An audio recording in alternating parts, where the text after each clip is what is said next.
आज हम बात करेंगे म्यूचुअल फंड इन्वेस्टिंग के बारे में। आप इन्वेस्ट कई तरीके से कर सकते हो।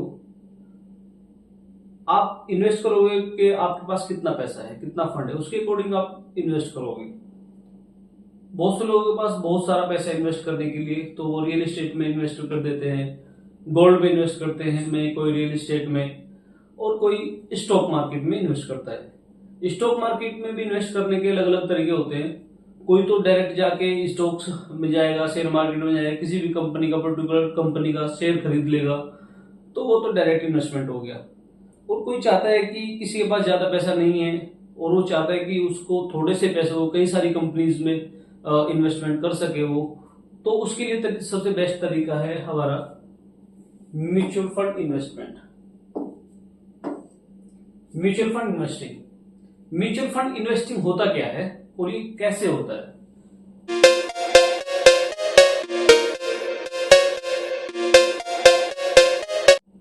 म्यूचुअल फंड इन्वेस्टिंग का तरीका होता है, कोई एक कंपनी होगी जिसको हम बोलते हैं एएमसी, एसेट मैनेजमेंट कंपनी। ये कंपनी कोई एक फंड चलाती है जिसको हम बोलते हैं म्यूचुअल फंड। इस म्यूचुअल फंड की बहुत सारी यूनिट्स होती है और उन यूनिट्स को अलग अलग लोगों में बेच देती है। अलग अलग लोग उसको जाते हैं, उसको परचेज करते हैं, उस कंपनी की यूनिट्स परचेज करते हैं उस फंड की। तो उस फंड की यूनिट्स जो है, कोई 500 रुपए इन्वेस्ट करेगा, कोई 1000 इन्वेस्ट करेगा, कोई 2000 इन्वेस्ट करेगा। इस इन्वेस्टमेंट के हिसाब से आप 500 रुपए की भी यूनिट्स खरीद सकते हो, 1000 रुपए की यूनिट्स खरीद सकते हो, 2000 की यूनिट्स खरीद सकते हो। तो इसमें आप छोटी अमाउंट भी इन्वेस्ट कर सकते हो। और इस म्यूचुअल फंड का एक फंड मैनेजर होता है।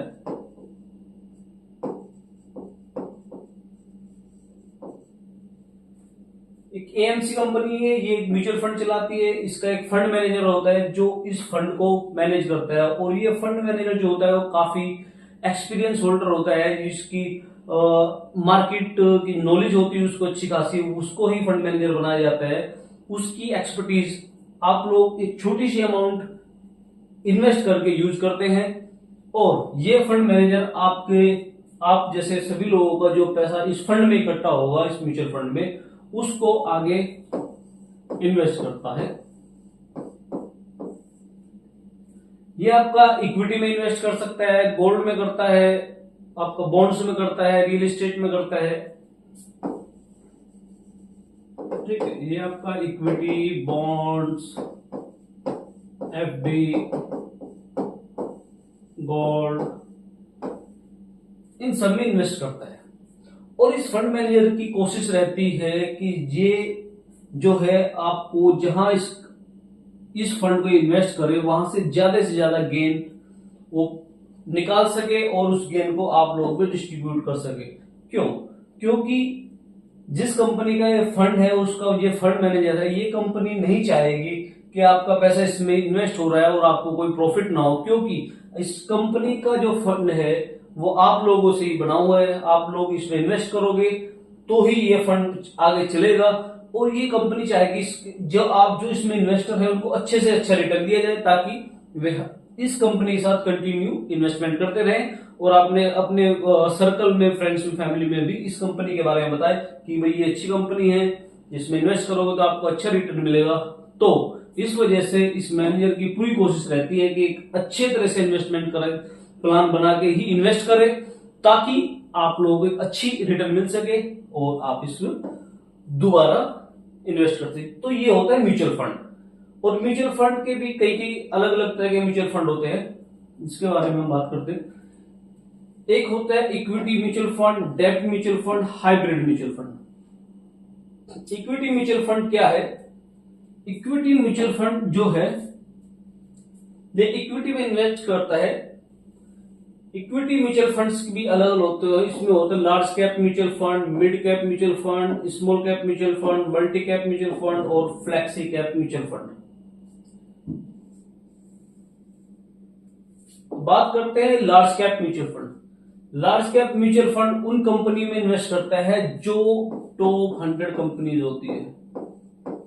टॉप 100 कंपनी में ये फंड इन्वेस्ट होगा।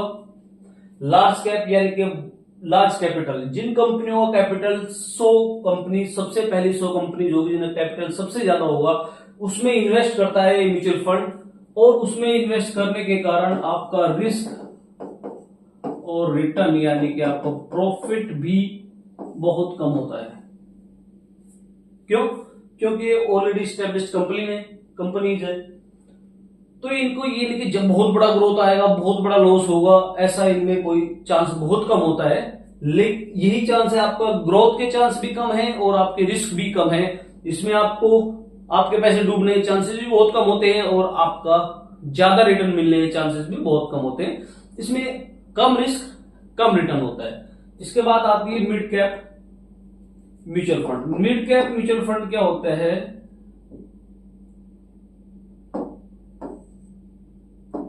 मिड कैप म्यूचुअल फंड होता है टॉप 101 से लेकर 250 तक रैंक की जो कंपनी होती हैं उनमें इन्वेस्ट करते हैं मिड कैप म्यूचुअल फंड के through. Mid cap mutual fund के थ्रू इन्वेस्ट करने में इसका रिस्क और रिटर्न दोनों as compare large cap company के ज्यादा होगा। यानी कि मिड कैप म्यूचुअल फंड का जो आपका रिस्क और रिटर्न है वो लार्ज कैप म्यूचुअल फंड से ज्यादा होगा। क्यों? क्योंकि इसमें इससे छोटी कंपनी है तो उसमें छोटी कंपनी में रिस्क ज्यादा होगा और छोटी कंपनीज को बड़ी बनने के लिए चांसेस भी ज्यादा होंगे, इसलिए इसका रिस्क और रिटर्न दोनों ही लार्ज कैप से ज्यादा है। इसके बाद बात करते हैं स्मॉल कैप। स्मॉल कैप में आपका आगे 251 से लेके आगे तक की जो छोटी कंपनीज है वो सारी आती है स्मॉल कैप में, जिसका छोटा कैपिटल होता है और कुछ नई कंपनीज होती है वो सब स्मॉल कैप फंड उसमें इन्वेस्ट करता है। जिन कंपनियों का कैपिटल कम होता है और 251 से लेकर नीचे तक की रैंक में आती है उसमें small cap mutual fund invest करता है और इसमें आपका रिस्क और रिटर्न दोनों हाई होते हैं। क्यों? क्योंकि स्मॉल कैप छोटे कैपिटल की कंपनी है, छोटी कंपनीज है, उसमें बहुत सारी नई कंपनी है। जो इसका मतलब क्या है, इन कंपनीज का जो नई कंपनी है वो हो सकता है कोई परफॉर्मेंस अच्छा ना करे, हो सकता है उनका बहुत बड़ा लॉस हो जाए, तो आपका पैसा उसमें लगा होगा, आपका पैसा रिस्क आपका बहुत ज्यादा है कि आपका पैसा लॉस हो जाए, आपका लॉस हो जाए, आपका पैसा कम हो जाए। और हो सकता है कोई छोटी कंपनी है उसका परफॉर्मेंस बहुत अच्छा हो जाए, उसके पास कोई अच्छा आइडिया हो, कोई नई कंपनी आ गई उसका कोई अच्छा आइडिया, उसके पास अच्छी टेक्नोलॉजी है, कुछ भी है, तो उसके चांसेस ग्रोथ करने के बहुत ज्यादा हो जाएंगे, तो इसका मतलब आपका रिटर्न के चांस भी बहुत ज्यादा होंगे। इसलिए स्मॉल कैप म्यूचुअल फंड में रिस्क और रिटर्न दोनों हाई होते हैं एज कंपेयर टू लार्ज और मिड कैप म्यूचुअल फंड। इसके बाद बात करते हैं multi cap mutual fund. Multi cap mutual fund क्या होता है? जो लार्ज कैप, मिड कैप और स्मॉल कैप के कॉम्बिनेशन से जो म्यूचुअल फंड बनता है, जो जिसके कॉम्बिनेशन में इन्वेस्ट करने के लिए म्यूचुअल फंड बनता है, उसको कहते हैं multi cap mutual fund. Multi cap mutual fund की कंडीशन होती है उसको 25% मिनिमम आपका लार्ज कैप में और आपका 25% मिड कैप में और 25% स्मॉल कैप में इन्वेस्ट करना ही करना होगा। यानी कि जो मल्टी कैप म्यूचुअल फंड है वो 25% आपका टॉप 100 कंपनीज में करेगा, 25% 101 से लेकर 250 में करेगा और 25% 251 से लेके नीचे तक की कंपनी में इसको करना ही करना पड़ेगा। बाकी बचा वो कहीं भी कर सकता है। तो इसके लिए इसमें आपका मान लीजिए 50% आपका मिड कैप और स्मॉल कैप में इन्वेस्ट हो जाता है, इसलिए इसमें रिस्क थोड़ा और भी ज्यादा हो जाता है लार्ज कैप और मिड कैप से। रिस्क ज्यादा है तो इसलिए इसका रिटर्न भी ज्यादा होगा, रिस्क ज्यादा है तो रिटर्न के चांसेस भी ज्यादा होंगे। ये होता है मल्टी कैप म्यूचुअल फंड। एक फिर आता है फ्लेक्सी म्यूचुअल फंड में क्या होता है? ये फ्लेक्सिबल होता है, इसको कोई ये बाउंडेशन नहीं होती कि इतना परसेंट इसमें करना है, इतना इसमें करना है, इतना इसमें करना है। ये फ्री होता है, ये कितना भी परसेंट इसमें कर सकता है लार्ज कैप कंपनीज में, कितना भी मिड कैप स्मॉल कैप, ये अपनी मर्जी के हिसाब से 40 इसमें कर दे, 60 इसमें कर दे, 20 कर दे, 60 कर दे, 60 कर दे, 20 कर दे, ये अपने हिसाब से कर सकता है। ये 40% लार्ज में कर सकता है, आपका 20% यानी 25% उसमें कर सकता है, और 35% लार्ज में करें, मिड में करें, स्मॉल में करें, या स्मॉल लार्ज मिड जैसे मर्जी है उसके हिसाब से ये आपका इन्वेस्ट कर सकते हैं। तो इसमें चांसेस जो होते हैं, यानी कि ये कभी भी निकाल, इसमें से निकाल, इसको लग रहा है कि यहाँ पे चांसेस लॉस के ज्यादा है, यहाँ से निकाल के आपको लार्ज में ले जाए, लार्ज में लग रहा है इसको ग्रोथ कम है, स्मॉल में ले जाए, स्मॉल में आपका रिटर्न अच्छा आ जाए। तो इसमें रिस्क भी कम होता है और रिटर्न भी अच्छा होता है। तो किसी को लॉन्ग टर्म के लिए अगर इन्वेस्टमेंट करनी है, सबसे अच्छा तरीका है फ्लेक्सी कैप म्यूचुअल फंड के लिए। इसके बाद बात करते हैं इक्विटी के बाद बात करते हैं हम डेब्ट म्यूचुअल फंड। डेब्ट म्यूचुअल फंड क्या होते हैं? डेब्ट म्यूचुअल फंड ज्यादातर आपका गवर्नमेंट बॉन्ड्स या एफडी या किसी प्राइवेट कंपनी को ये लोन दे देते हैं, उससे आपका एक पर्टिकुलर अमाउंट एज इंटरेस्ट लेते हैं, उसको बोलते हैं डेब्ट म्यूचुअल फंड। ये सेफ गेम होता है ज्यादातर।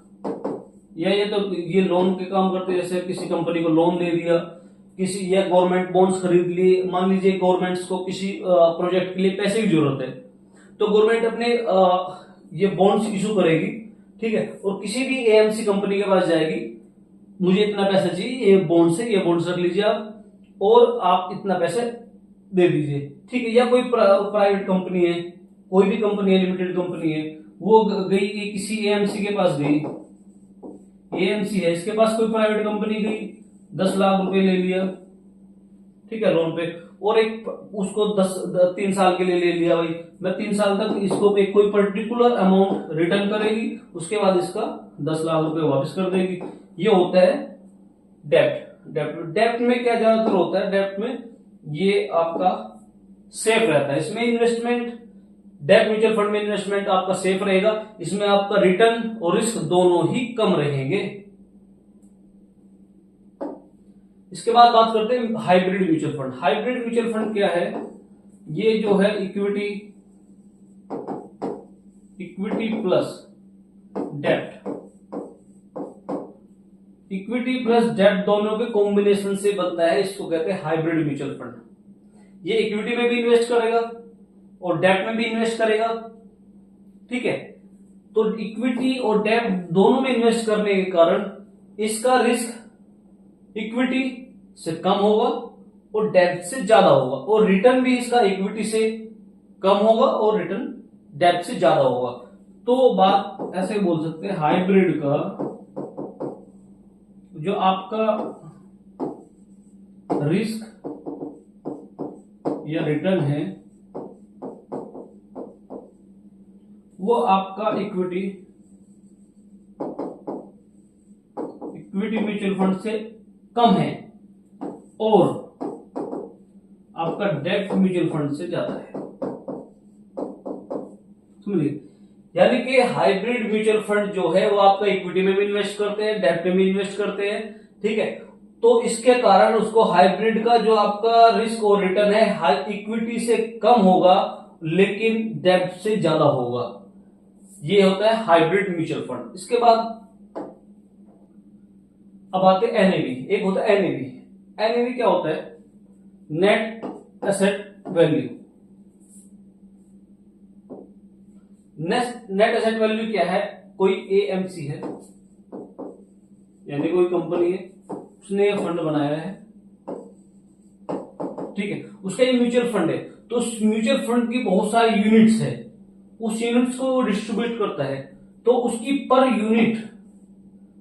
यूनिट का जो प्राइस है उसको ही एनएवी बोलते हैं। यानी कि ये म्यूचुअल फंड है, इसकी बहुत सारी यूनिट है और उसकी एक यूनिट का जो रेट है, एक यूनिट का जो प्राइस है वही एनएवी होता है। यानी कि मान लीजिए इसकी आपने इसमें 1000 रुपए इन्वेस्ट किए, इस फंड में आपने 1000 इन्वेस्ट किया, आपको कंपनी ने दिए 50 यूनिट, ठीक है, आपको 50 यूनिट दिए तो आपको कितने की पड़ी? एक यूनिट पड़ी 20 रुपए की। यानी कि इस कंपनी का एनएवी जो है वो 20 रुपीज है, समझिएगा। एनएवी का नेट एसेट वैल्यू, कोई एएमसी कंपनी है, उसका ये म्यूचुअल फंड है, उस फंड की जितनी भी यूनिट्स है उनका पर यूनिट्स का जो रेट होता है उसको एनएवी बोलते हैं। मान लीजिए आपने 1000 रुपए इन्वेस्ट किया, आपको 50 यूनिट्स मिली, तो उसके अकॉर्डिंग आपको 20 रुपए पर यूनिट ये पड़ा आपको, यानी कि उसका एनएवी 20 रुपए है। उसके बाद आते हैं हम एक्सपेंस रेशो और एग्जिट लोड। एक्सपेंस रेशो क्या होता है? एक्सपेंस रेशो जैसे हमने बताया एएमसी कंपनी है, म्यूचुअल फंड, उसने फंड बनाया और उसका फिर एक यहाँ मैनेजर आया, ठीक है, उसने इन्वेस्ट किया, ठीक है, ये सारा काम हो गया म्यूचुअल फंड। तो इस मैनेजर, जो ये मैनेजर काम कर रहा है, जो इस मैनेजर की सैलरी है, इसकी पूरी टीम होगी, उस रिसर्च टीम होती है, उसकी टीम जो इसको मैनेजमेंट टीम होगी, उसकी रिसर्च टीम होगी, उस टीम की सैलरी, इस मैनेजर की सैलरी और आप उसके अदर एक्सपेंसेस और कंपनी का प्रॉफिट, वो सब कहां से आता है? एक्सपेंस रेशो और एग्जिट लोड से। मान लीजिए किसी कंपनी का एक्सपेंस रेशो कुछ हो सकता है, 0.5%, 1%, 2%। मान लीजिए किसी कंपनी का इस कंपनी का एक्सपेंस रेशो है 2%, ठीक है। तो वो लगता कैसे है? एक्सपेंस रेशो डिडक्ट कैसे होता है? आपने आज इन्वेस्ट किया इसमें 100 रुपए इन्वेस्ट किया और इस कंपनी का एक्सपेंस रेशो है 2%, तो आपका 2 रुपए उसमें से डिडक्ट हो जाएगा और आपका 98 रुपए ही इन्वेस्ट होगा। यानी कि आपका इन्वेस्ट होने से पहले ही आपका एक्सपेंस रेशो कंपनी डिडक्ट कर लेगी, 2 रुपए इसमें से काट लेगी, उसको काट के ही आगे इन्वेस्ट करेंगे। आपने लगाए 100 रुपए हैं, लेकिन उसका एक्सपेंस रेशो क्योंकि 2% है, तो 2% कट के आपके 98 रुपए आगे इन्वेस्ट हो जाएंगे। ये होता है एक्सपेंस रेशो। अब बात करते हैं एग्जिट लोड की। एग्जिट लोड क्या है? एग्जिट लोड हो गया, आपने कंपनी में इन्वेस्ट किया, आपका टाइम पूरा हो गया, ठीक है। हर अलग अलग कंपनी का अलग अलग पीरियड होता है। नॉर्मली कंपनीज का लॉक इन पीरियड होता है 12 महीने का, यानी कि 1 साल का। अगर आप इसमें बिफोर वन ईयर अगर आप एग्जिट करते हैं, तो आपको उसके जो आपके अमाउंट है उसके ऊपर आपको एग्जिट लोड देना पड़ेगा। कंपनी का जो भी एग्जिट लोड है, किसी का 0.5, 1, 2, 3% जो भी है, जिस कंपनी में नॉर्मली होता है 1%, तो किसी भी कंपनी का एग्जिट लोड आपको, अगर आप 1 साल से पहले विड्रॉ करते हैं, तो आपको उस कंपनी का एग्जिट लोड पे करना पड़ेगा, तब आप बाहर निकलेंगे।